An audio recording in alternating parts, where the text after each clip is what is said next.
Bonjour à tous et bienvenue sur ce podcast Vague Féminine. Alors, ici, on va parler de surf, de skate et d'autres sports de glisse au féminin. Quand je dis on, c'est parce que je compte pas parler toute seule, même si pour le premier épisode, on va faire une exception parce que j'ai besoin d'introduire le podcast, qui je suis, vous découvrir un petit peu ma personnalité. Par la suite des épisodes, j'interviewerai plusieurs surfeuses, skateuses, pour qu'elles viennent partager leurs ressentis, leurs expériences et leur histoire. Personnellement, ce podcast est né d'une volonté de mettre plus en avant les femmes. Je trouvais que le surf, c'est certes un sport individuel, mais c'est avant tout une communauté, que ce soit dans l'eau et hors de l'eau.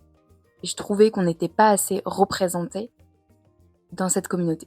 Encore une fois, c'est mon ressenti personnel via différentes expériences que j'ai pu avoir au fil de mes années de pratique.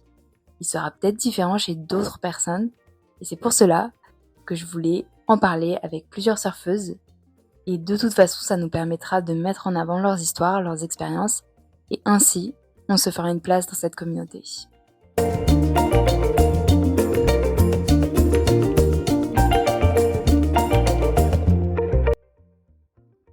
Maintenant que je vous ai introduit un petit peu le podcast, j'aimerais aussi vous présenter moi, mon histoire et ma relation avec le surf.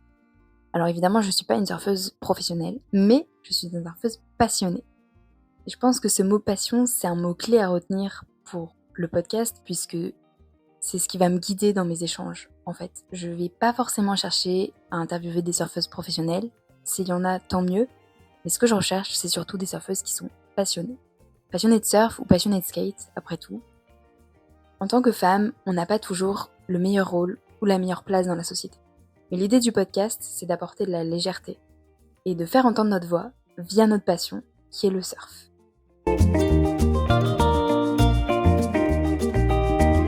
Maintenant que je vous ai fait cette introduction très engagée, très féministe au podcast, et j'espère que je vous ai donné envie d'écouter la suite, je vais m'introduire un petit peu, me présenter avec plus de légèreté.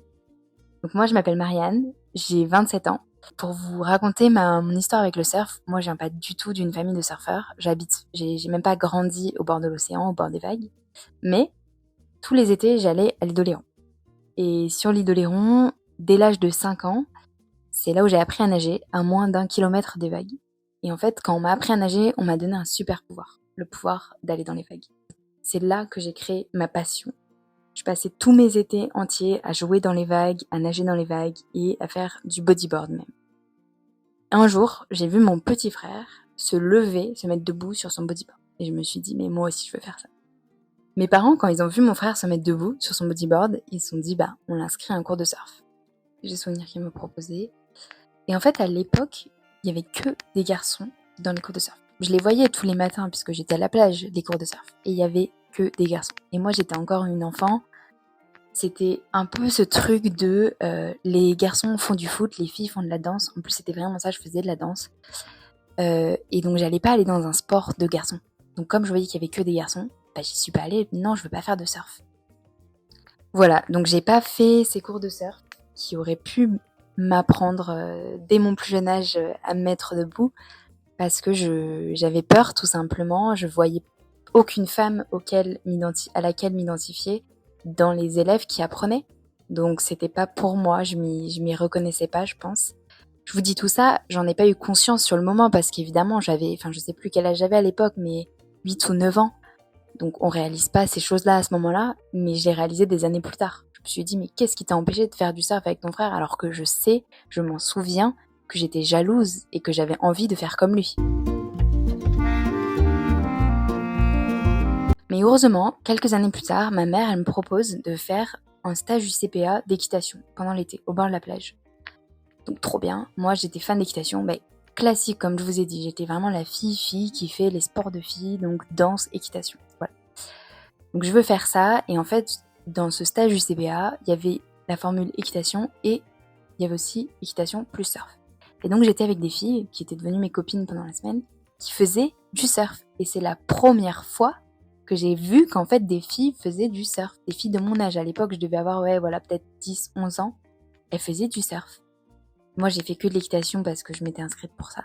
Mais l'année d'après, j'ai dit à ma mère, ok, cet été je veux faire un stage, pas d'équitation, je veux faire un stage de surf. Et je suis partie à Le Porge, donc ça j'avais, je pense, 12-13 ans, à Le Porge, en Gironde. Et c'est là où j'ai fait mon premier stage de surf. Et j'ai adoré, mais j'ai adoré. J'ai encore mon petit passeport qu'il m'avait donné avec ma vague de bronze, parce que j'avais réussi à prendre pas que des mousses, mais ma première vague, je m'en rappelle comme c'était hier. Après, la vie a fait que j'ai fait des études où tous les étés j'étais prise par des stages. J'ai eu une blessure à l'épaule qui m'a pris plusieurs années, donc c'était pas trop envisageable pour moi de me remettre dans le surf. Jusqu'à, et là on arrive au chapitre 2, mais qui nous amène à bien 20 000 km de l'île d'Oléron, en Australie.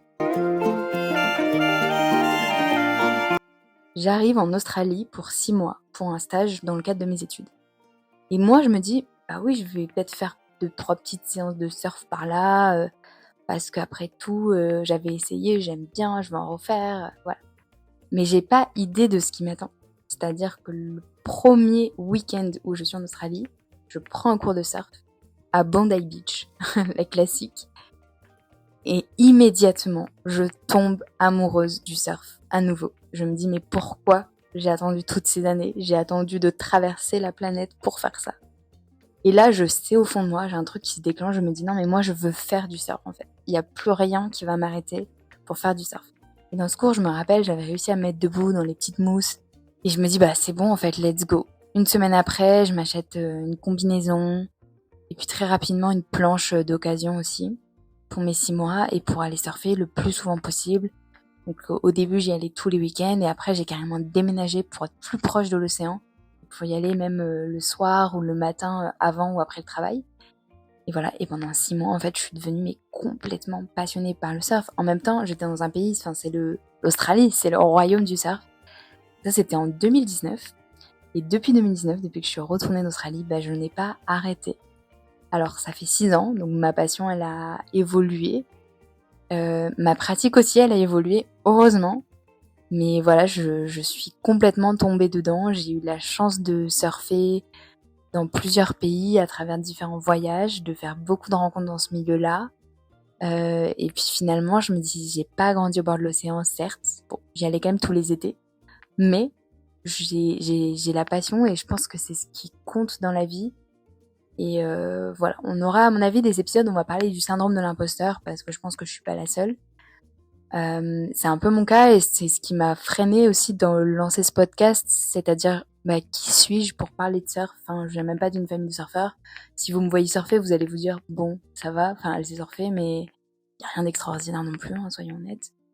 Mais en fait non, juste j'aime trop ça, et j'ai trop envie qu'on mette plus en avant les femmes qui aiment ça et qui ont tout autant leur place que n'importe qui dans ce milieu.